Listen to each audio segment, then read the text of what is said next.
This is our head, and somewhere in there you have the brain, and then you have here the pituitary, and somewhere here you have the pineal gland. They tell us that this pineal gland is formed like an eye, like an atrophied eye, that it was an eye sometime. But if it was really an atrophied eye, then why hide it under the brain if it was supposed to see light? But we know that as an eye, it's very sensitive to light, because when light hits it, it can't hit it directly, of course. Somehow it gets the information about light, then it produces certain things, chemicals in your body, and when there is no light, it produces others. So the moment the light goes off, it starts producing things like, for example, melatonin, and it puts you to sleep.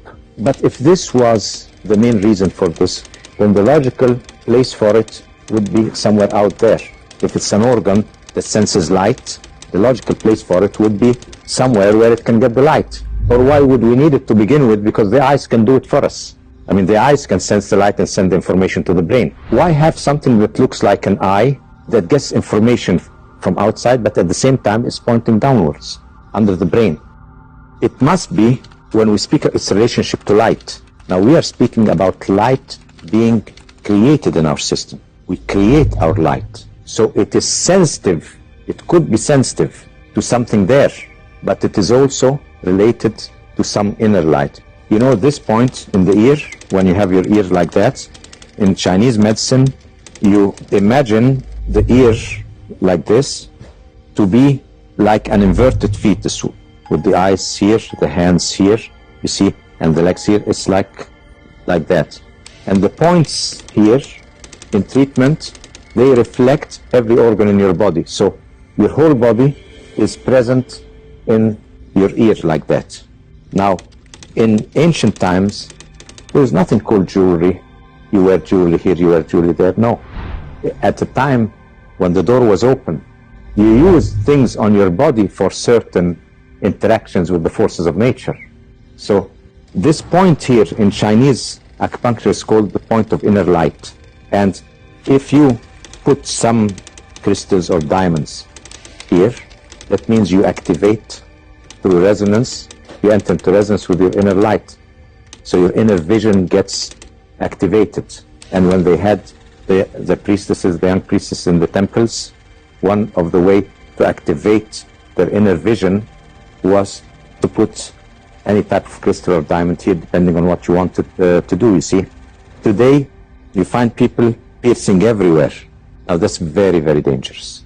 You could completely disrupt the functioning of your physical organs by piercing at this point or at that point or this point. They don't know that every point in the body is related to a certain organ, and you don't know the point you are piercing with what is it related, what are you really piercing, and what metal are you putting there, and what thing, something might be good in one place and not in the other, and all that. So it's very, very dangerous. We have seen, there is evidence that the ancient Egyptians did some piercing and things, and the Sumerians did it, or we have evidence of tattoos in ancient times and all that, but they chose the right symbol, the right shape on the right spot and all that. It wasn't just playing around. So if this is inner vision, why here? Why looking here? It must have a link here and something here. Ear spine goes down here, but why here? Is it looking at something there? The heart is the place where you have the most blood in your body. So it's the center of the fiery element. And fire produces light. So the mystical connection of light of the heart, perceived by the pineal gland, illumination, and then what's perceived out here with the visual center. So this light is in resonance with this center. So your inner light is here, and it is on a harmonic, a higher harmonic to the actual light you perceive in colors. That's why in any mystical experience, the light effect, I mean, if you do some meditation or do some prayer or something, sometimes you can see that there's some slightly more light in your vision. So there's a link between the centers here, pituitary, pineal, heart, and the brain then. Now, look at it that way. In order that you perceive your reality, you must have working senses. That means your body must function before you can perceive a reality. So what runs your body? Is it within your perceived reality or from outside? I mean, your heartbeat, your lung, all the rhythms of your body, the laws that govern life, are not coming from your perceived reality. They're coming from the total reality. The whole universe is working through you in there, and then you become alive, and then you make your perceived reality. But what really work, all those rhythms are methods of communication. Remember we said rhythm are communication. So you're communicating with the whole universe. Your life is through the life of the universe. What are the laws that make you breathe, think?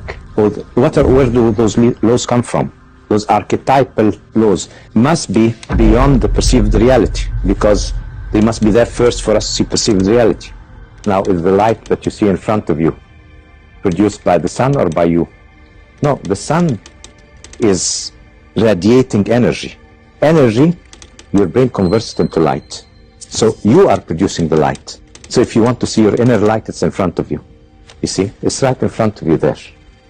You are producing this perceived reality. It's produced in your brain. I'll tell you something. When you close your eyes and you dream, or when you visualize, does the picture you visualize, whether you're awake or does it have colors and light and everything? Does it? Okay, that means you produce your own light. So all the senses are created in the brain. So you are only taking 5% of the whole. So if you can only perceive 5% of the whole, how can you assume that you are translating the whole reality out there? No way. That's why we call perceived reality. If I make my reality, I'm like a projector, you know. When you go to the movies, you watch the screen, and then in front of you there on the screen, you see the film, don't you? You have to see the film out there, and you think the film is out there. Is the film out there? No, where is the film? No, it's in the projector. I mean, where is the film that you see out there? It's a roll of film in the projector. But you think it's out in front of you there, because it is projected there. What projects it? Light. Light. I'm taking another example.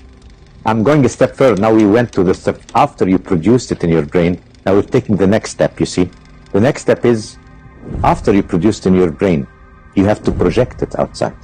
Because this reality, if it's not projected, it's not, you don't feel it as your environment. So the senses do not only capture information, it's not a one-way street. No, all your senses work both ways. So active in reception and active in projection. In the projection of your reality outside, and then you think it's outside you, but you are really projecting. It's like a projector. During the movie, you're living the film out there, but in reality, the film is in the projector. See? And the light is taking it out there. It's projected outside. So the projector is your brain, the film is in it, and you project it outside. Now, the act of projection and the act of producing light and all that, you see, takes energy. So a projector, if you keep it running for a long time, it will heat up. Same thing with you. I mean, seeing this reality, because it's a left brain operation, because your reality is sort of made up through the use of the activation of the senses, what happens is it overheats if you use it too much. So you have to sleep. You can only use it for so long, and then you have to sleep a bit. You can't keep this reality out there for a long time, because you need a certain amount of stress to have it. But there are easy ways. Whenever it gets too stressful, you daydream. So you activate the other part of the brain. And then some daydreaming is relaxing. See, if a person has too many problems, he just daydreams a bit, yeah, and then you feel, and with many people, it becomes automatic. You see, it becomes automatic. The more you stress them, the more they fly out. And the more you concentrate, because reality, you know, the left brain, okay, I see reality, I go more into concentration, puts more stress. Now, if I am producing my reality and I have a projector, I'm producing my reality. That means I can control it. I can put my hand in front of the projector, make some images, do things. So I can play with this reality if I'm producing. But it doesn't work that way. Imagine that there are 100 projectors producing the film. I can't, whatever I do with one will not even be seen out there. Even if I close it off completely, the film is still going on, you see. So it's like, if I have one instrument with one string, and I hit the string, I can stop it and the sound goes away.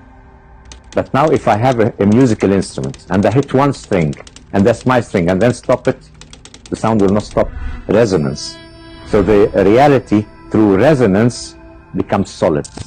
Resonance is a form of interference of that and becomes solid through resonance. And then we are part of forming it, but we are not the total formers of it. So at the end, it becomes our reality. So this is our perceived reality.